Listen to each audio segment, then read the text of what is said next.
আওয়ামী অস্ত্রধারীরা লেজ গুটিয়ে পালিয়ে গিয়েছে। এখন নির্বাচন সামনে রেখে বিএনপি জামায়াত অস্ত্রের রাজনীতি করছে বলে অভিযোগ করেছেন এনসিপি সদস্য সচিব আক্তার হোসেন। আর এনসিপির মুখ্য সমন্বয়ক নাসিরউদ্দিন পাটোয়ারি ভারতকে হুঁশিয়ারি দিয়ে বলেন, নির্বাচনে ডিস্টার্ব করতে আসলে ব্রিটিশদের মতো পালাতে হবে। মানিক শিকদারের রিপোর্ট।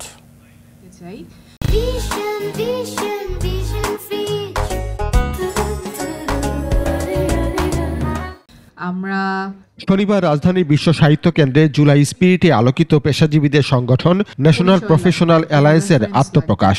সেই যে শুরু হয় এরপর ওই আলোচনায় অংশ নিয়ে এনসিপি সদস্য সচিব আক্তার হোসেন বলেন, বাংলাদেশের অর্থনীতিকে ঢেলে সাজাতে পেশাজীবীদের সচেতন হতে হবে। নির্বাচন ঘিরে বিএনপি জামায়াত অতীতের মতো অস্ত্রের রাজনীতি শুরু করেছে।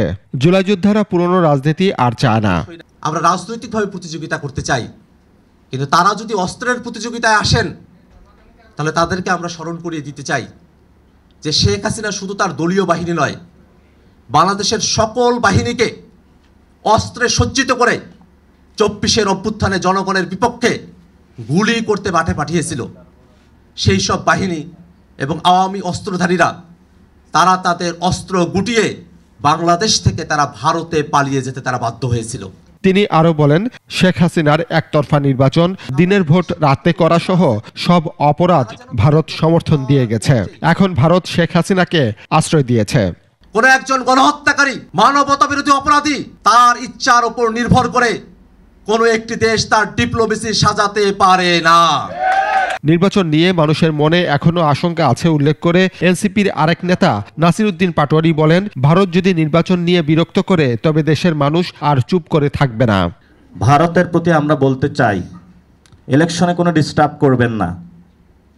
যদি ডিস্টার্ব করতে আসেন, এই বাংলাদেশে আপনাদের অনেক ইনভেস্টমেন্ট রয়েছে, আমরা এখনো কিন্তু কিছু বলি নাই, সব কিছু বন্ধ হয়ে যাবে। লেজ গুটিয়ে পালিয়ে যেতে হবে বাংলাদেশ থেকে। ব্রিটিশরা যেমন পালিয়ে গিয়েছিল।